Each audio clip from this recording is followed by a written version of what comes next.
SS Abdul Record.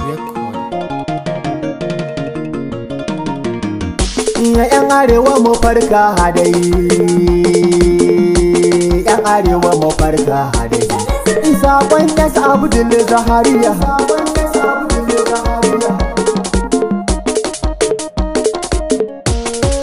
gyara Allah dai, gyara Allah a dai, da mu taimaki bawa a dai, daga husuma a dai, domin darajar manzo annabi rabu ce kasar nan. Daga masheran ta, kasaniyar watsa a ta, yi masu mulkin ta, yi ba sa kishin ta, kuma gashi uwa ce da Najeriya mu ba mu da sa'ar ta. Mu rasa 'yancin mu da iyayenmu, har da iyalinmu, ba a kishinmu, a koyaushe mulki kawai ake ta yi an kyale mu.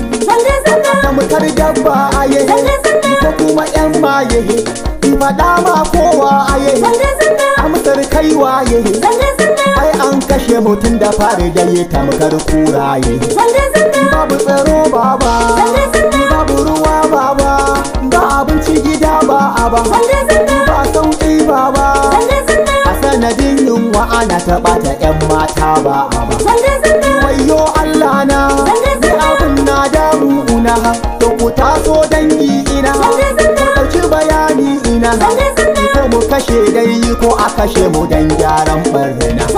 Hakan bai saba ba, ni ba zan ina furta ba, ni ba zan haulayi ba, na masu yada baɗala ba, ina da tunani na ba zan halatta auren jinsi ba.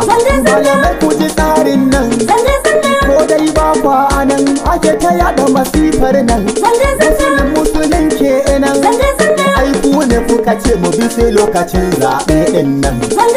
Ba wai sharri ba, ba ni na furta ba, ni daga yaro har babba, za su tuno zamba, ba wai kage na zo SS Abdul Zahariya zanayi ba. Banda a fara ba, kuma banda a soma ba, ban ki ta watse ba, kuma banda a rushe ba. Neman yanci ne ku ji ba zai zamanto illa ba, amma ta lumana a dai, ta da husuma dai, kowa ya fito din dai, mu je mu nemo yancin dai, duka kan mu da kwarkwata mu hana kan mu barci tilas dai.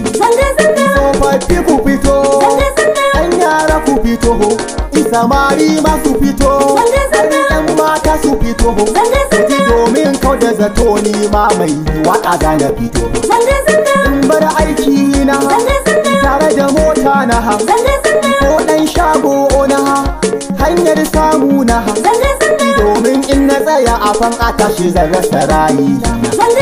Gyara Allah a dai, rabu ce kasar nan indai, domin alfarmar annabu ɗaha babba ɗan babba.